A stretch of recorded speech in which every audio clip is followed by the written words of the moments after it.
Ce samedi 25 février, C8 lance une série documentaire consacrée à 6 chefs déterminés à obtenir ou récupérer leur première étoile au prestigieux guide Michelin, intitulé Chef, tout pour la première étoile.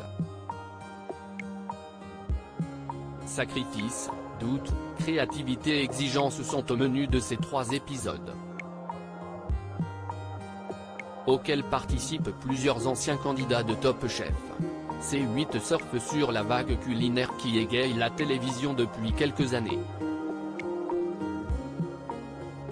Avec Chef, tout pour la première étoile, la chaîne s'intéresse à 6 chefs à la tête de 5 établissements hexagonaux. Leur but ? Obtenir leur première étoile dans le guide Michelin, référence mondiale en termes de perfection culinaire. L'un d'eux, Stéphane Poli, est dans une autre démarche que ses petits camarades.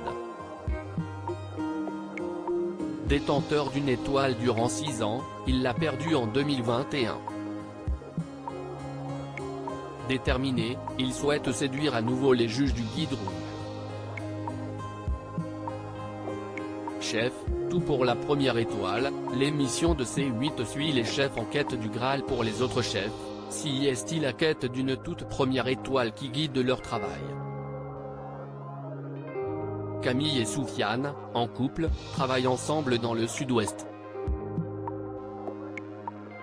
Encore habités par les doutes, ils comptent sur cette éventuelle distinction pour couronner leurs efforts et leur prise de risque.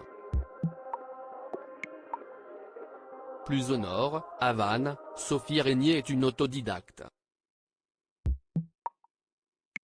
Il y a quelques années, elle a plaqué son métier de secrétaire de direction pour s'adonner à sa passion pour la cuisine. Aujourd'hui, obtenir une étoile serait légitimation de sa place dans la corporation. Les anciens candidats de Top Chef Xavier Pincemin et Victor Mercier au casting pour les fidèles du programme de Top Chef. L'intérêt du programme portera sur la présence d'anciens candidats emblématiques. Xavier Pincemin d'abord.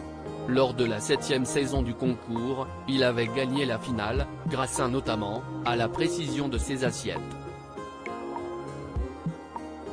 Aujourd'hui, toujours en quête de perfection, il s'est installé à Versailles, sa ville natale, mais a trouvé sa place aussi sur les réseaux où il a séduit une forte communauté autour de ses publications.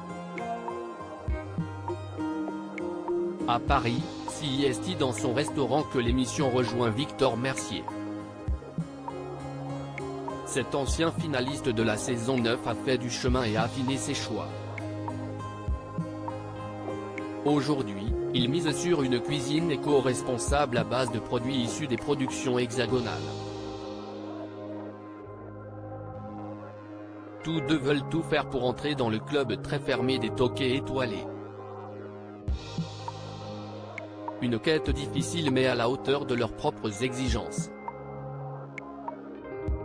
Enfin, un dernier candidat de Top Chef se cache dans l'émission, dans les cuisines de Stéphane Poli. Les plus observateurs reconnaîtront Martin Feragut, quart de finaliste de la saison 11 qui travaille aux côtés du chef depuis 2020. Gwenole et Livinex Sparkle Media à lire aussi Top Chef 2023, découvrez les candidats de la saison 14.